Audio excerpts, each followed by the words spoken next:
Continuaremos hoy nuestra tercera clase de cinética enzimática y hablaremos o continuaremos hablando de la inhibición enzimática, de los inhibidores de tipo reversible e irreversible, y hablaremos en esos inhibidores irreversibles de los tipos de inhibición irreversible. Así más adelante tocaremos los inhibidores de tipo alostérico. De acuerdo entonces a la temporalidad de la inhibición, los clasificamos en inhibidores reversibles e inhibidores irreversibles. Los inhibidores reversibles son aquellos que su efecto es temporal y de hecho se puede revertir su acción. Mientras que los inhibidores irreversibles, donde vamos a hacer énfasis en esta clase, son aquellos que se unen covalentemente con el grupo funcional de la enzima o la destruyen, es decir, cesan definitivamente su acción, o forman un enlace no covalente muy estable. Pueden modificar químicamente a residuos de aminoácidos en la enzima que tienen función catalítica en el centro activo. No se revierte su efecto por eliminación del inhibidor irreversible restante. Es decir, si usted le quita el inhibidor que queda restante, pues el que está unido ya no va a hacer que la enzima regrese a su estado inicial. Ya la inhibió definitivamente. Ni tampoco se elimina su acción o se revierte mediante el incremento de sustrato. Pueden tener o no semejanza estructural con el sustrato. Son útiles en el estudio de los mecanismos de reacción enzimática. Estos inhibidores irreversibles pueden ser divididos en tres categorías.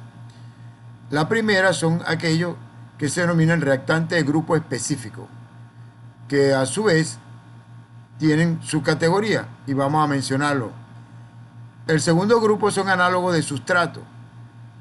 El tercer grupo son inhibidores de tipo suicida. En los inhibidores irreversibles de reactante grupo específico vamos a encontrar los que actúan sobre el grupo radical de un aminoácido específico. En este caso tenemos, por ejemplo, el diisopropil fosfato fluoridato. Actúa en el oxidrilo de la serina 195 del centro activo catalítico, de la quimotripsina, y también en el hidroxilo del centro activo catalítico de la acetilcolinesterasa, de la elastasa, de la fosfoglucomutasa. La penicilina, por ejemplo, se une al hidroxilo de la serina del centro activo catalítico de la glicopéptido-transpeptidasa, inhibiendo el intercruzamiento de péptidoglucano de la pared bacteriana. Entonces actúan específicamente ahí, en ese grupo hidroxilo. El ácido acetilsalicílico acetila al hidroxilo de la serina del centro activo catalítico de la ciclooxigenasa, inhibiendo la síntesis de prostaglandina y tromboxano, y por lo tanto, por este mecanismo puede inhibir la agregación plaquetaria. Y es por lo cual se usa en el tratamiento de aquellas patologías que impliquen la posibilidad de trombosis, como en la isquemia cardíaca, en la isquemia cerebral o en la isquemia periférica. Y más recientemente se utilizan también como inhibidor de la trombosis a nivel pulmonar y en cualquier órgano que se da en algunas enfermedades virales como el COVID-19.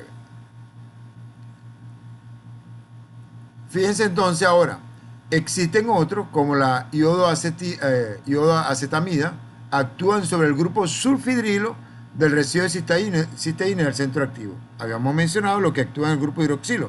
Ahora mencionamos lo que actúan sobre el grupo sulfidrilo del grupo de cisteína del centro activo.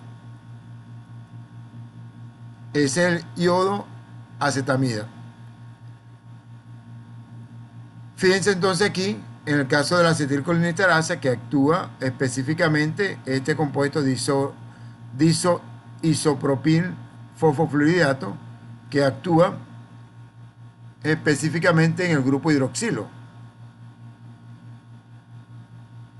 Otro ejemplo de fase reactante aguda en el caso de la quimotripsina, también en el grupo hidroxilo. El grupo hidroxilo que aporta la serina. Este es el caso del ácido acetilsalicílico, la aspirina que conocemos, que actúa específicamente también una serina el grupo hidroxilo de una serina del centro activo. Y de esta manera inhibe irreversiblemente a ese grupo. Entonces inhibe a la ciclooxigenasa. Y la ciclooxigenasa, que sintetiza prostaglandina y tromboxano, ya no lo puede hacer y se inhibe irreversiblemente la agregación plaquetaria. Esto se utiliza justamente para el tratamiento de enfermedades. Este es el caso que inhibe al grupo sulfidrilo como grupo específico, grupo reactante, grupo específico, pero al grupo sulfidrilo del centro activo. Es el iodo acetamida.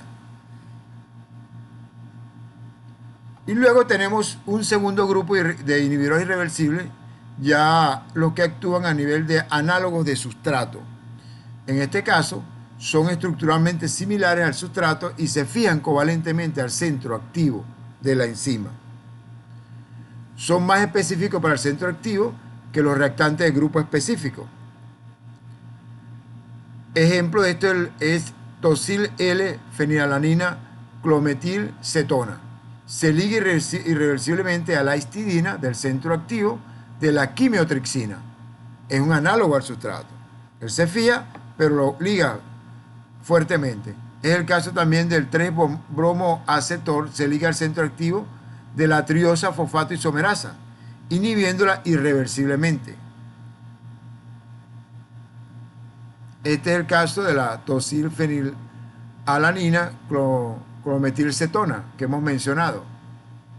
Se une entonces a la histidina, fíjense que es lo que tiene acá, e inhibe irreversiblemente a esta enzima.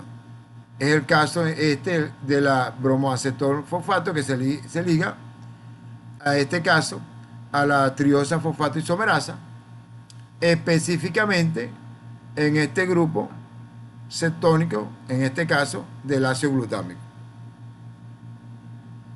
Luego, en ese tercer grupo de inhibidores irreversibles tenemos los inhibidores suicidas. Fíjense entonces, son sustratos modificados que poseen la mayor especificidad por el centro activo, mayor que el caso anterior.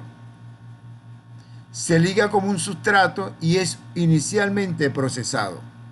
El mecanismo de catálisis genera un intermediario químicamente activo que entonces inactiva la enzima a través de modificación covalente. Agarra la enzima, la muerde, por decirlo de alguna manera, le agarra covalentemente, muy fuertemente, y no se puede salir del centro activo de la enzima. Entonces, él se transforma, es como un kamikaze, queda pegado allí y la enzima queda inhibida irreversiblemente. Es el caso, por ejemplo, del NN-dimetilpropalgilamina, en el caso de la flavina, de la monoamino oxidasa, de una enzima de la monoamino oxidasa, este compuesto que vuelve inactiva la enzima, modificando covalentemente a la flavina por alquilación del nitrógeno 5. Entonces, es una forma de inhibidor suicida. Aquí tenemos el compuesto que hemos mencionado y de esta manera finalizamos la primera parte de este componente que se denominan inhibidores irreversibles. Vamos ahora a mencionar otro tipo de inhibidores, como es la inhibición de tipo alostérica. Cuando hablamos de alosterismo, de inhibición de tipo alostérica, en este caso se refiere que hay una inhibición por el producto final, por retroalimentación, por un feedback negativo, en el cual el producto final de la reacción inhibe a la enzima regulatoria que está al inicio de toda esta ruta metabólica. Es el ejemplo que estamos mencionando aquí. Fíjense, este es un sustrato que se convierte en B y aquí tenemos la enzima regulatoria de toda esta ruta metabólica. Tiene una enzima 1, enzima 2, enzima 3, pero la regulatoria es esta. Finalmente da origen a un producto que denominamos D. Este producto, en la medida que se acumula, va a actuar inhibiendo a la enzima E1, que es la enzima regulatoria, y le dice no siga sintetizando porque tenemos una gran cantidad de D y no es necesario que siga sintetizando. El ejemplo práctico, hay muchos, pero vamos a mencionar en este caso el del colesterol. Fíjense, cuando nosotros estudiemos la ruta de síntesis de colesterol, vamos a ver que existen múltiples reacciones enzimáticas hasta llegar a la formación de colesterol, partiendo por acetilcoenzima A que se condensa. Ahora, existen diversas reacciones y cuando se sintetiza colesterol, ese colesterol actúa sobre la enzima hidroximetilglutarilcoenzima reductasa y la inhibe. Y entonces es un mecanismo de alostérico de inhibición por producto final, por retroalimentación negativa. Otro caso es el caso de la L-isoleucina, inhibe a la trionin deshidratasa. Este producto final dice ya a la trionin deshidratasa no sigue funcionando, que es la enzima regulatoria, porque ya hay mucha L-isoleucina. Por supuesto, esto queda alejado, no es la reacción inmediata, sino una reacción o corriente arriba que ha iniciado la síntesis de estos compuestos. Fíjense entonces, este es el caso de la isoleucina, en el cual el producto final le dice a la trionina que está acá, deshidratasa, que no siga sintetizando. Y se inhibe, pues.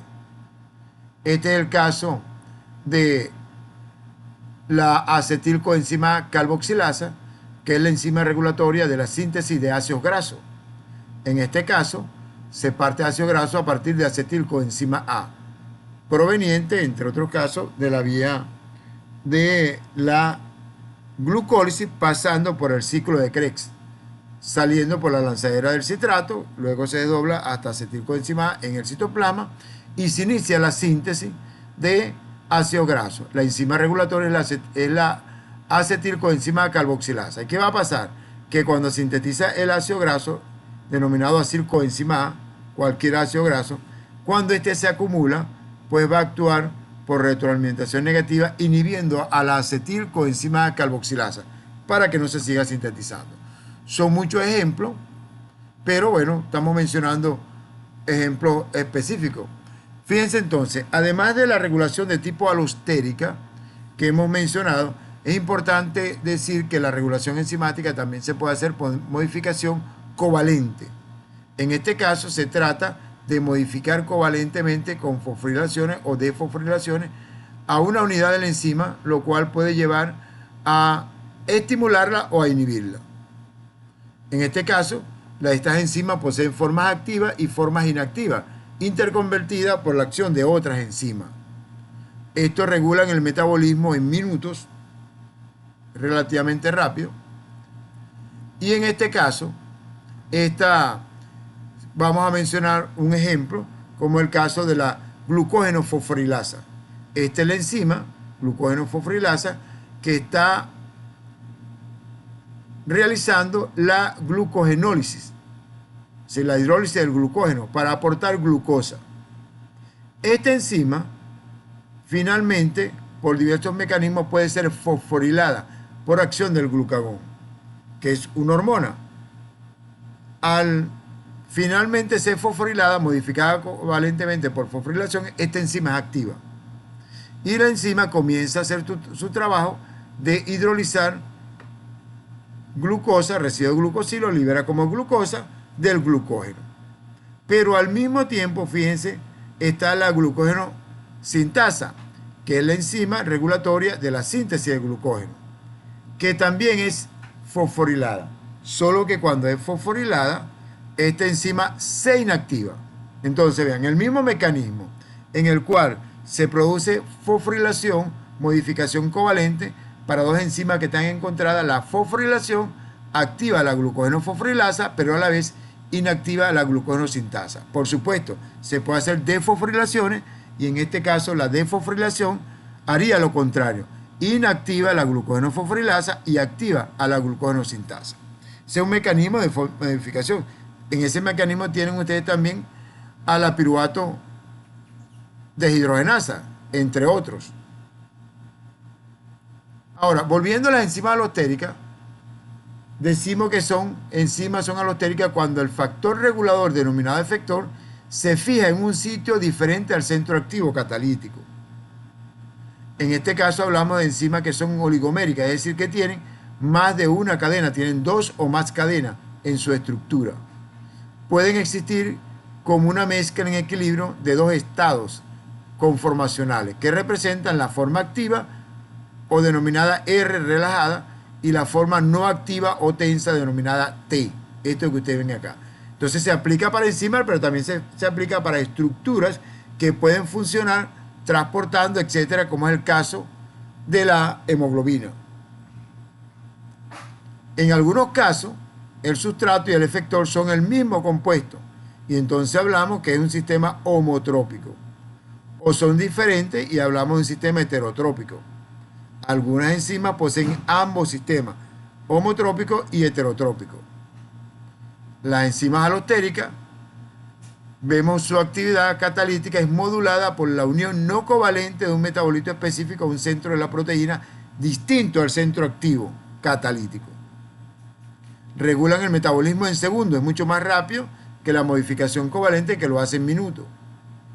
Son estables estas enzimas a temperatura ambiente, recuerda que tienen 2 o más cadenas, tienen una dependencia típica de la velocidad inicial, que ya lo veremos en la gráfica, no cumplen con la clásica relación de Michaelis-Menten y por supuesto tampoco de Linné-Weill-Bull. La inhibición por metabolito no se ajusta a los prototipos de inhibición competitiva, no competitiva o acompetitiva que describimos en la cinética de Michaelis-Menten o del inverso recíproco de Linné-Weill-Bull. Y esta es la gráfica del alosterismo enzimático. Si analizamos esta gráfica, vamos a encontrar que no se parece a la que hemos descrito anteriormente y parece una curva sigmoidea, es decir, una S. Y encontramos que al inicio existe cierta resistencia a la entrada del sustrato a la enzima y por supuesto hay una disminución de la velocidad, o sea, la velocidad no aumenta como nosotros lo esperaríamos. Aquí está acá.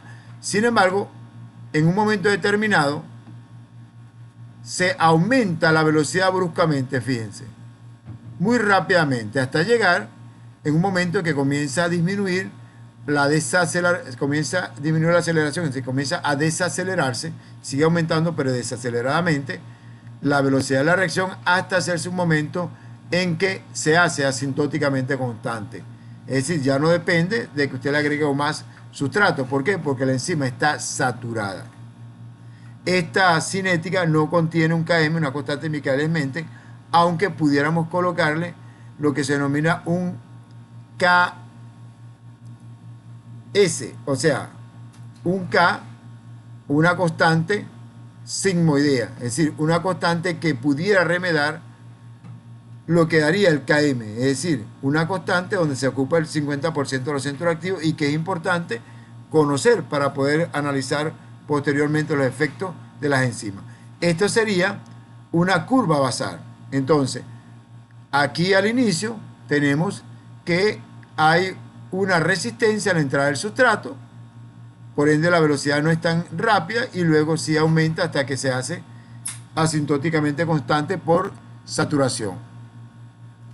Ahora, este aloterismo se puede explicar por dos modelos.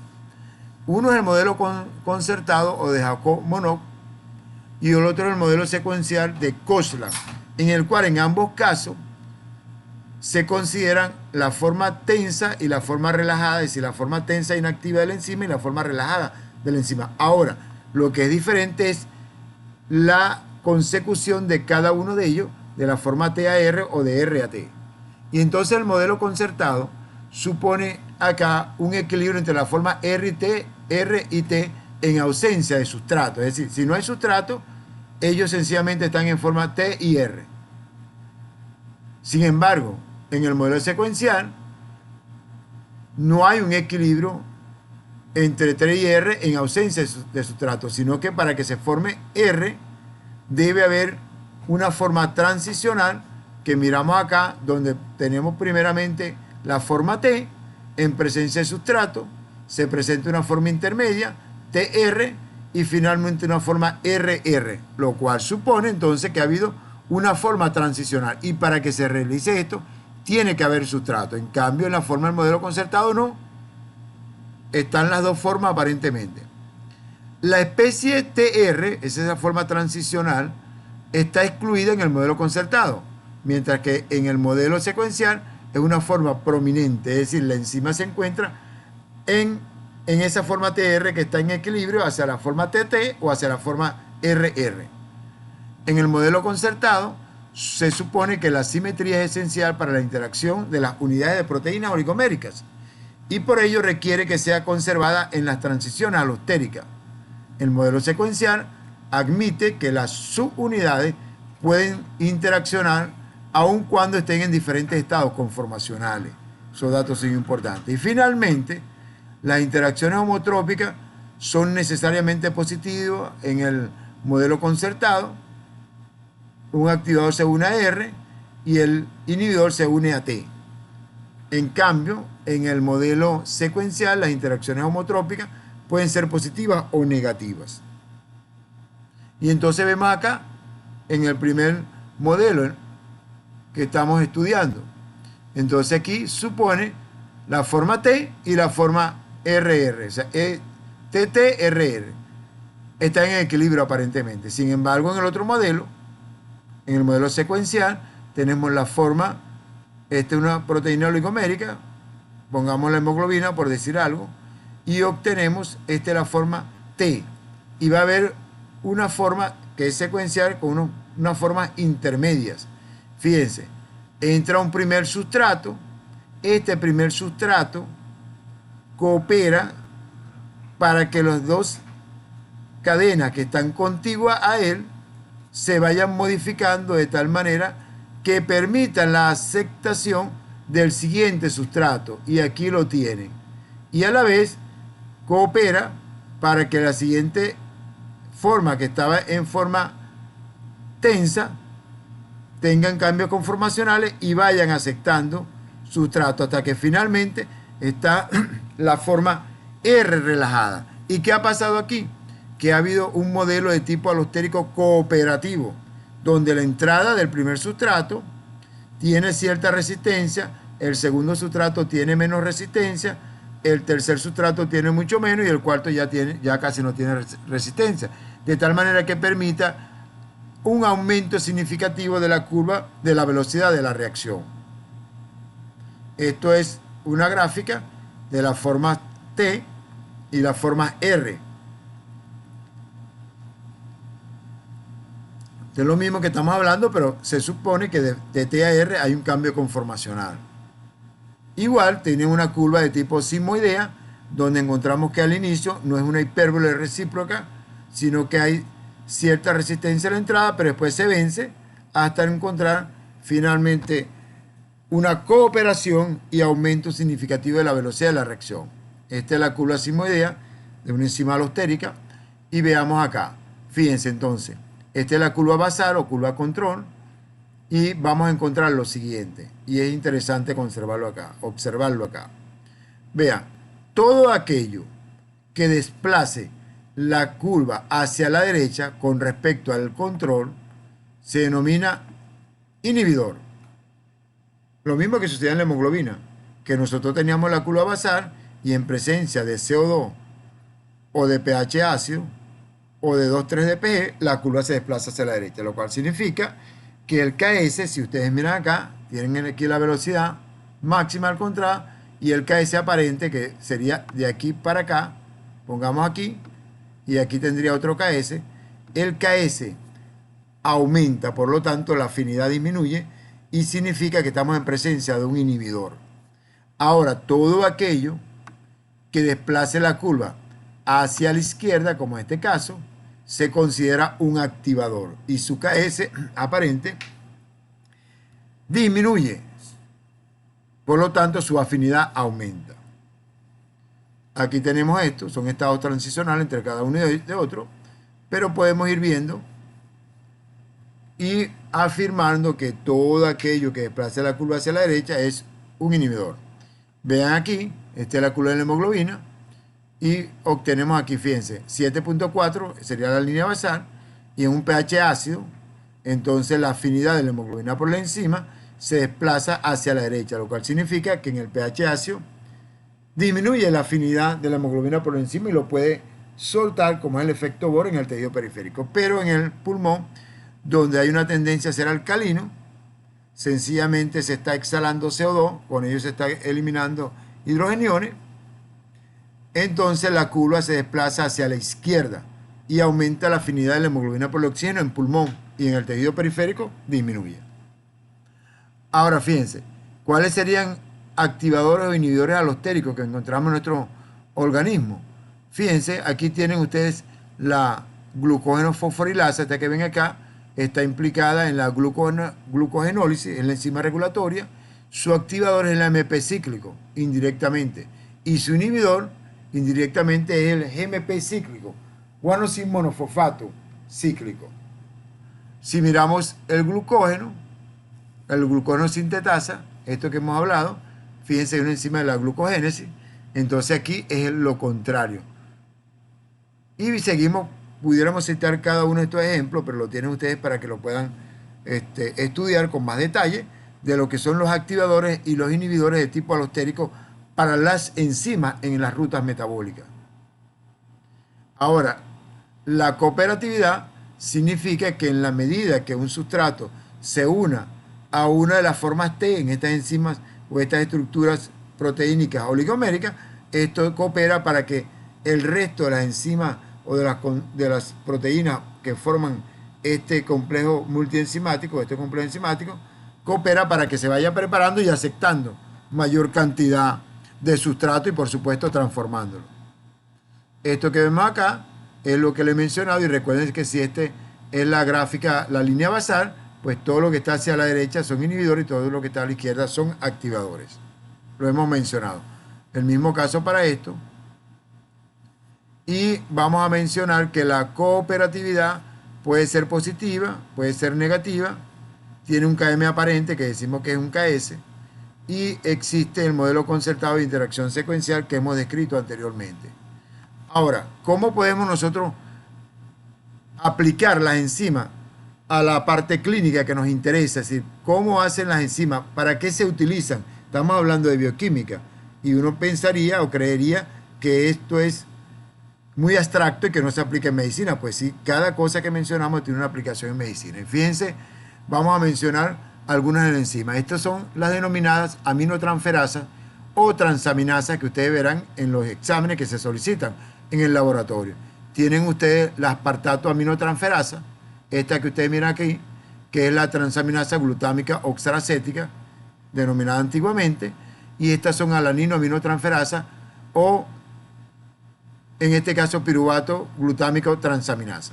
Fíjense, entonces, las enzimas, recuérdense que son moléculas intracelulares y que debido al recambio celular que tenemos diariamente, encontramos una cantidad determinada considerada en un rango normal en sangre. Por ejemplo, las transaminasas, hasta que nos ocupa, generalmente las dos, cada uno tiene menos de 40 microgramos en sangre permanentemente. Ahora, ¿qué es lo que está pasando?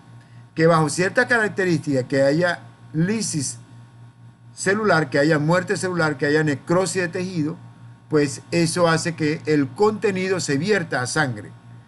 Y si la medimos en sangre, en el plasma, vamos a encontrar aumentada. ¿En qué caso? Por ejemplo, un infarto al miocardio significa que mueren células cardíacas. Y entonces en ese contexto clínico de decir, esta persona tiene un infarto porque tiene un dolor en el pecho opresivo y se ha descartado cualquier otra patología que no se trate de una pleuritis, que no se trate de una neuritis, etc., y concluimos que se trata de un infarto, nosotros podemos medir las transaminasas. Suponemos entonces que en la medida que las transaminasas sean mucho más elevadas, esto supone que el infarto o el área necrótica isquémica es mayor. Si las transaminasas no son tan elevadas, uno dice, bueno, el área afectada es menor. Pero además de decir qué sería, qué cantidad más o menos del tejido está necrosado o ha fallecido, también nos puede decir el tiempo, la evolución. ¿Por qué? Porque si usted al inicio tiene estas enzimas elevadas y supone que al tercer día ya están normales, pero esto se prolonga en el tiempo y pasa el cuarto, quinto, sexto, séptimo día, supone usted que el evento isquémico no ha cesado y que el paciente sigue haciendo infarto. Lo mismo pudiéramos decir para la hepatitis, donde también miramos las transaminasas. Ah, pero bueno, es en el contexto clínico de esta patología. Si el paciente está ictérico, significa que su piel y mucosa están amarillos. Tiene fiebre, tiene escalofrío, está orinando muy amarillo, colúrico, entonces te dice, bueno, estas transaminasas no vienen del corazón, obviamente vienen del hígado, pero también pudieran venir del músculo esquelético donde se encuentren. Otra enzima marcadora utilizada en el contexto clínico es la amilasa y la lipasa. ¿Para qué utilizamos amilasa y lipasa? Bueno, fíjense, generalmente lo podemos utilizar para la determinación de pancreatitis. Pancreatitis significa que hay una necrosis del páncreas por noxas que afectan el páncreas. Entonces el páncreas comienza a vertir esas enzimas que generalmente son enzimas que se encuentran en bajo nivel en sangre y que actúan en la digestión de los alimentos, ahora se vierten en sangre porque en este caso el páncreas está necrosado. Entonces son marcadores, pero también, por ejemplo, la amilasa aparte pudiera ser marcador de otro órgano donde se encuentra. ¿Y dónde se encuentra la amilasa? En la boca. ¿En dónde? En las glándulas salivares. Entonces una parotiditis puede hacer que aumente la amilasa. ¿Y cómo la diferenciamos en cada uno de ellos? Además del laboratorio, obviamente podemos diferenciarlo desde el punto de vista clínico. Si usted tiene un paciente que tiene un aumento de volumen a nivel del maxilar inferior y hacia el cuello, tiene dolor, no está ictérico, no tiene ninguna patología transaminasa que lo asociamos con el hígado o con el páncreas, obviamente el paciente tendrá aumento de la amilasa de origen salival o de origen, en este caso, digestivo superior. Entonces tenemos que interpretarlo. Otros elementos que nos sirven para eso, tienen ustedes la ceruloplasmina, la creatina quinasa, la gamma glutamitraspeptidasa, deshidrogenasa láctica, y esta es importante, vale mencionarla, porque fíjense, además está aumentada en el miocardio, pero también la encontramos elevada en patologías actuales como el COVID-19.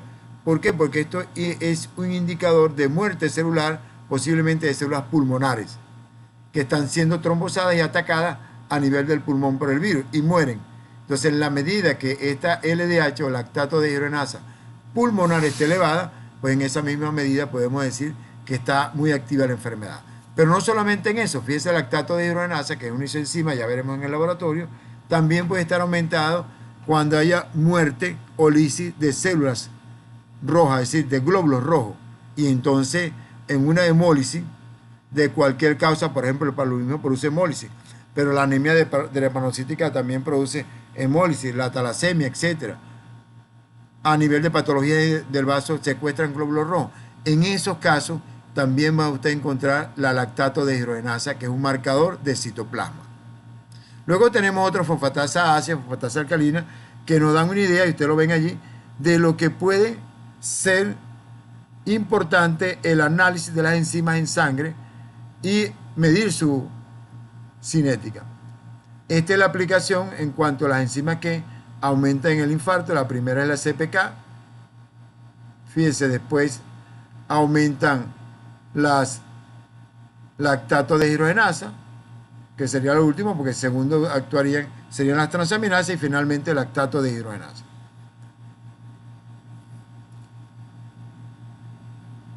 Bueno, con esto damos por finalizado este tema de cinética enzimática y quedo atento para algunas de las preguntas. Próximamente, además de esta publicación, ya estarán publicadas el resto de las clases de vitaminas y coenzimas, de tal manera que ya tendrán el material listo y preparado para su presentación del primer parcial de bioquímica de forma presencial.